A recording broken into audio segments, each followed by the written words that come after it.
بسم اللہ الرحمن الرحیم. My name is Deepa. I'm a student. My question is, who wrote the Quran and Bible? Who is the author and please explain.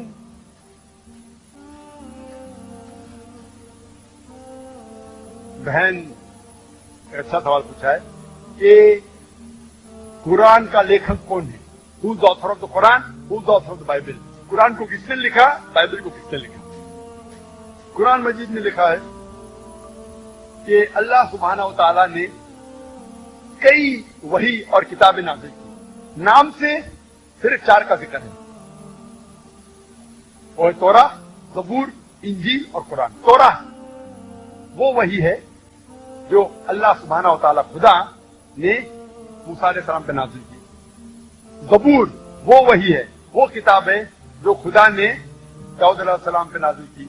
इंजील वो किताब है, वो नहीं, वो वही है जो अल्लाह सुब्हानहू व तआला खुदा ने ईसा अलैहिस्सलाम जीसस का स्पीच बे पानी पे नाज़िल की. और कुरान खुदा अल्लाह की आखिरी किताब है जो आखिरी नबी मोहम्मद सल्लल्लाहु अलैहि वसल्लम पे नाज़िल की. ये 4 किताबों का जिक्र कुरान मजीद में नाम से आता है. उसके अलावा अल्लाह ताला फरमाते हैं सूरह राद में सूरह नंबर 13 आयत नंबर 38 में कि अल्लाह सुब्हानहू व तआला ने हर दौर में एक किताब नाजिल की, लेकिन नाम से सिर्फ 4 है. तो कुरान मजीद का author is God. The author of Quran is God. और इसके ऊपर मैं तकरीर की थी पहले पीस कॉन्फ्रेंस में, is the Quran God's word, सबसे पहला कॉन्फ्रेंस. और इसके अंदर is the Quran God word, मैं इस बात को गॉड के ऊपर, क्योंकि ये लफ्ज आया is the Quran God word, उस पर यह भी कहना चाहता हूं कि खुदा का तसव्वुर इस्लाम में क्या है. हमने जिक्र किया था तकरीर के अंदर खुदा का तसव्वुर हिंदू मजहब में, यहूदियत में, ईसाईयत में.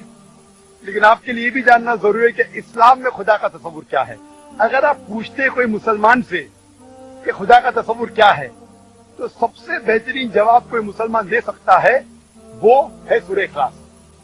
और सूरह इखलास में कहा गया है सूरा नंबर 112 आयत नंबर 1 से 4 में, कुल हुवा अल्लाहु अहद, कहो कि अल्लाह एक है. अल्लाहु समद, अल्लाह जो बेनियाज है. लम यलिद वलम यूलद, ना वो किसी से जना है ना किसी को जना है. वलम यकुल लहू कुफुवन अहद, उसके जैसा कोई नहीं है. ये सूरह इखलास में 4 आयतें हैं जिसमें 4 शराइत है. और कोई भी इंसान कहता है कि ये शख्स खुदा है, अगर ये 4 शर्तों पे उतरता है तो हम मुसलमान को कोई गिला शिकवा नहीं मानने के लिए कि वो शख्स खुदा है.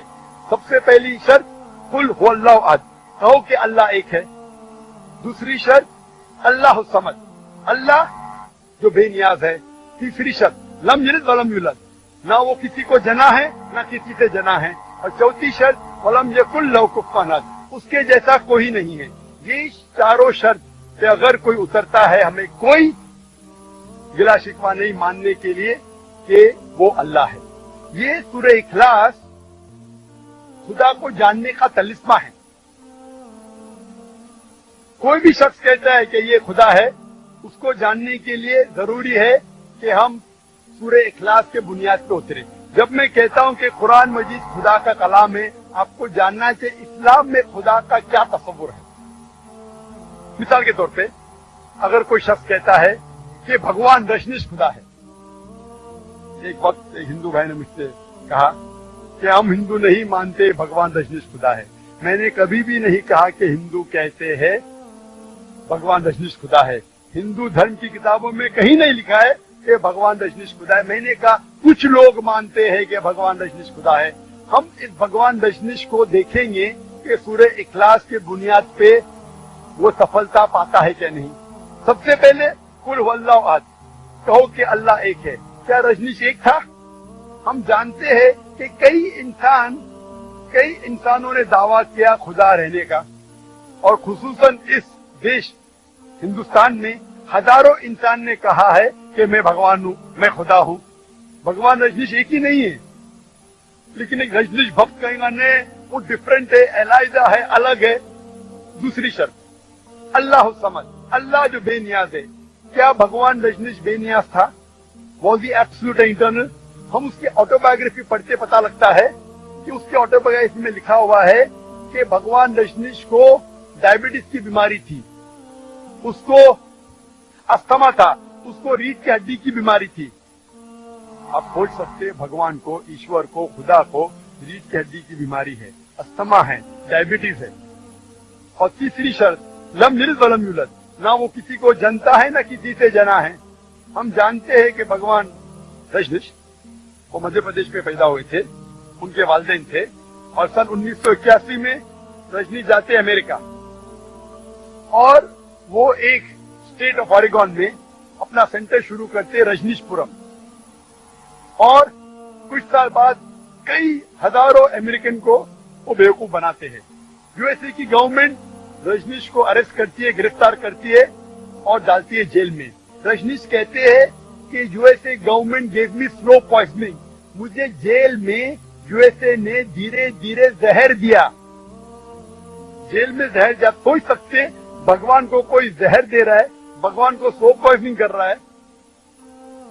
और 1985 में 1985 में यूएसए रजनीश को यूएसए के बाहर निकालते, फिर से हिंदुस्तान में आता है और पूना में अपने पुराने सेंटर में जाता है और वापिस से उसको शुरू करता है। और उसे कहा जाता है ओशो कम्यून। आज जब आप पूना में जाएंगे ओशो कम्यून में, जब दाखिल होंगे तो उसके समाधि पे लिखा हुआ है, Rajneesh Osho never born never died but visit the earth from the 11th of December 1931 to the 19th of January 1990। Osho ना कभी पैदा हुआ ना कभी इंतकाल हुआ, लेकिन इस जमीन पे सैर करने के लिए आए, घूमने के लिए आए।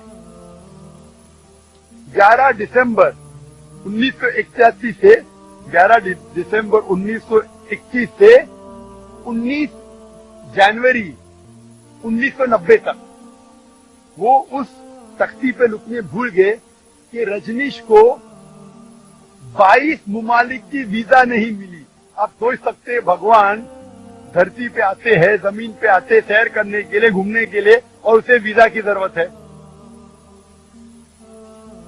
और आर्क बिशप ऑफ ग्रीस कहते हैं कि रजनीश को इस देश से निकालो वरना उसका घर और उसके डिसाइपल्स, उसके मानने वालों का घर जलाएंगे। और आखिरी शर्त, वलम यकुल लहू कुफुवन अहद, उसके जैसा कोई नहीं है। ये बहुत अहम है। अगर आप अल्लाह के बराबरी किससे कर सके दुनिया में तो वो अल्लाह ही नहीं है। वलम यकुल लहू कुफुवन अहद। हम जानते हैं रजनीश को आम इंसान जैसे 2 आंख थे, 1 नाक था, 1 मुंह था, 2 हाथ थे। अगर कोई शख्स कहता है और अल्लाह की बराबरी करता है और कहता है कि खुदा आर्नल्ड श्वार्ज़नेगर से 1000 गुना ताकतवर है। आर्नल्ड श्वार्ज़नेगर का नाम सुना होगा आपने, जिसको टाइटल मिला था मिस्टर यूनिवर्स, सबसे ताकतवर इंसान सारे कायनात में, मिस्टर वर्ल्ड, सबसे ताकतवर इंसान सारी दुनिया में। अगर आप खुदा को किसी के बारे, किसी के साथ कंपेयर कर सके, मुकाबला कर सके, चाहे वो आर्नल्ड श्वार्ज़नेगर हो, चाहे दारा सिंह हो, चाहे किंग कॉन्ग हो, चाहे 1000 गुना हो, चाहे लाख गुना हो, चाहे करोड़ गुना हो, वो खुदा ही नहीं, वो अल्लाह ही नहीं। वलम यकुल लहू कुफुवन अहद। तो ये 4 शर्त है किसी को खुदा कहने के लिए। अगर ये 4 शर्तों पे कोई सफलता पाता है, हमें कोई गिला शिकवा नहीं उस शख्स को कहने के लिए कि वो खुदा है। तो इस कुरान का लेखक, ऑथर खुदा है, अल्लाह है। और जैसे मैंने कहा कि 4 आसमानी किताब, 4 वही का जिक्र आता है, तौरात, ज़बूर, इंजील और कुरान। जहां तक कि बाइबल का सवाल है, बाइबल जो है आज जो क्रिश्चियन लोग पढ़ते हैं, क्रिश्चियन स्कॉलर्स के हिसाब से उसके अंदर मिलावट है, उसमें कॉन्कॉक्शन है, फैब्रिकेशन है, इंटरपोलेशन है। इसीलिए वो इंजील जो अल्लाह सुब्हाना व तआला ने ईसा अलैहिस्सलाम पे नाजिल किया था, वो ये बाइबल नहीं है। اس میں ہو سکتا ہے کہ چند الفاظ اس بائبل میں محفوظ ہے، لیکن پورے طور پہ یہ بائبل ہم نہیں کہہ سکتے کہ خدا کا کلام ہے یا اللہ کا کلام ہے. اس میں ملاوٹ ہے. ہو سکتا ہے کہ کچھ اللہ کے کلمات ہو، اس کے اندر خدا کے کلمات کے علاوہ عیسیٰ علیہ السلام نے خود جو کہا وہ بھی ہے، جو ہسٹورین نے کہا وہ بھی ہے. اس میں اتنی غلط چیز لکھی گئی ہے. اگر آپ بائبل کو غور سے پڑھیں گے تو کئی ورسز، کئی چیپٹر مجھے برا لگتا ہے کہنے کے لیے پورنوگرافی میں شامل ہوں گے.